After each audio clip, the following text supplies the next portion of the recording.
the last thing we want to do is to listen to people, hear them out, listen to nuances. Like I said, what I was trying to say actually was people are not people of straight lines. We're complex. Yeah, but there's T-junctions, there's four-way stops, there's curvy roads. People are complicated. I might say one thing because I believe in it in one moment, and then I can say completely different, something that contradicts what I believed in 12 months ago, because people are complex. There are new realities perhaps that may emerge. I think that we talk a lot. And of course, that's the whole point of podcasting. We sell conversation. But there's a point where I'm interrogating the relationship between myself and the audience. And I'm saying, okay, so the audience, so shout out to Justice, for example, who Justify. Justice Chabalala works with myself at Itiski TV, works with us, he shot all the videos at Itiski TV. He's worked with you too, and is doing well with Justify. And he has a platform called Justify. He will easily get to 300,000 subscribers within the next 24 months because he's doing well. And we've had this conversation because we shoot Itiski TV in my house. And when he was developing with Justify, I said to him, one thing you need to be mindful of is the audience will incentivize you to do a specific thing. Mm-hmm. And without them specifically telling you that their numbers or their interest in specific things will tell you, oh, okay, let me look for a homeless guy because it's an intriguing story. Let me look for someone who's divorced their husband, but they were fucking the husband's brother. Oh, okay, that's intriguing sufficiently. Yeah. And then you get into the rabbit hole of, okay, every single episode that I shoot must have shock value. You have to interrogate that. You have, oh, okay, these niggas are telling me what to do and I'm doing that. Yeah.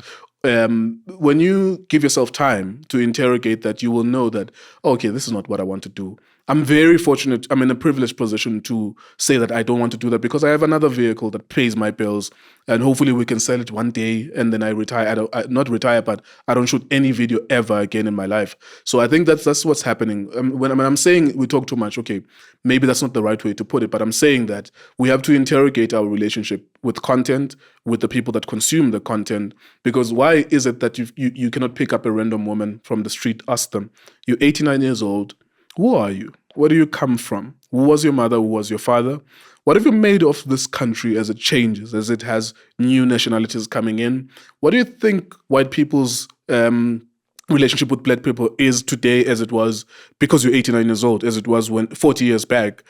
Why is it that we cannot be able to sell those kind of conversations to the audience, and they will disincentivize us from doing that because they will not watch that? And we constantly have to be talking about things that are shocking to them. Mm. In a way, we are to blame as the content creators, obviously, but we respond to those incentives because we have bills to pay. Mm. So, but I do concede that I'm in a privileged position because I can say that and I can decide not to shoot because I have another vehicle that's working for me. So I think in those words, I just want to say that we do a lot of talking and not enough building, and there's always something. Not enough building in the talking. Absolutely, in the talking. Plus, there's a degree of pointlessness. I may be wrong at this. Every time I communicate, actually, I always think that I could be wrong. There's a degree of pointlessness in some of the things that we do. So we could bring a story. So I could bring Ebonga Setole, for example, and it gets 1 million views, right? Responsibility. Yeah, but where does my responsibility to help him start and end? Was I just looking for those 1 million views? Mm. Part of it, of course, the answer is yes. Yes. Did I help him along the way? And the answer is yes. Mm. Yes. Right? But so I'm going to have to then go and get a prostitute. So you have to interrogate everything you do. Okay, the prostitute gets 300,000 views. Okay, that's incentive. That's validating. I already knew that I could do something like that and be somewhat known by people, But okay, at some point, what am I gonna do? I'm gonna get other prostitutes on the platform. At what point does it flip over to I'm selling prostitution on the platform or I'm educating about prostitution? Who gives a fuck, actually? You see, all of those things are true, those questions. Yeah, but am I playing with prostitution because I want numbers?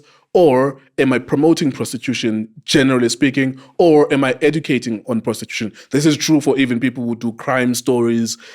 At what point do you... The Agenda Network, Skim GP, Against the Wall podcast. Stuff like that. Yeah, and I love Skim GPs. Those guys, Solimanka, they've been very supportive of me. We've had a great relationship together.